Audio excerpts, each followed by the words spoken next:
मराठा बांधव जे आहेत ते आझाद मैदानाचे आंदोलन करण्यासाठी आलेले आहेत. त्यांची सरकारने कुठेही सोय केलेली नाही. त्यांनी खरं यासाठी आज धडाकेबाज युवा पक्षांच्या माध्यमातून मी समाजसेवक अमोल केंद्रे, उपाध्यक्ष रामपाल मोरे जे आहेत, प्रदीप गुप्ता जे आहेत, रणजित मोरे आहे, आमचे कार्याध्यक्ष आहेत अभयलाल दुबेजी, तसेच राजूभाई गुप्ता, अश्विनी केंद्रे आहे, अनिल मोरे आहेत आणि आम्ही सर्वांनी मिळून असा निश्चय केला होता की मराठा बांधवांना कुठे आपण भीक करायची.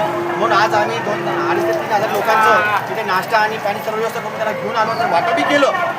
आज मी या माध्यमातून सर्वांना सांगतो की जर सर्वात मोठी जात आणि सर्वात मोठा धर्म असेल तो माणुसकी धर्म आहे आणि आज माणुसकी धर्म टिकवावा लागेल आपल्याला. मुंबईकरांना खास मी आवाहन करतो की त्यांनी ज्या आपल्या सामाजिक संस्था आहेत, ज्या संघटना आहेत, जे मंडळ आहेत, या सर्वांनी इथे येऊन या मराठा बांधवाच्या पाठीमागे भक्कमपणे उभं राहावं. त्यांना लागल ती आवश्यकता नाश्ता असो, जेवण असो, आपण सर्वांनी पुरवण्यासाठी सहकार्य करावं. मी हात जोडून सर्वांना विनंती करतो.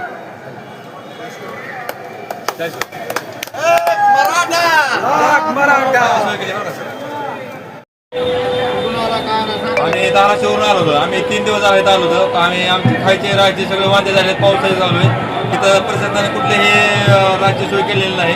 कुठेही पडतं, कुठेही झोपतं, असं रस्त्यावर कुठं पण झोपतं. आणि हे आपले देव म्हणून पावले आम्हाला की कोणी दखल घेत नव्हते आमची. पण ह्यांनी आज सकाळपासून कमीत कमी 2,000 ते 3,000 लोकांना नाश्ता आणि पाणी सोय केलेली आहे.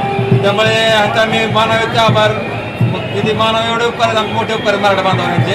त्यांनी चांगलं काम केलेलं आहे. आणि सर्वांना आता आव्हान आहे की कोणी प्रशासन लक्ष द्यायला तयार नाही.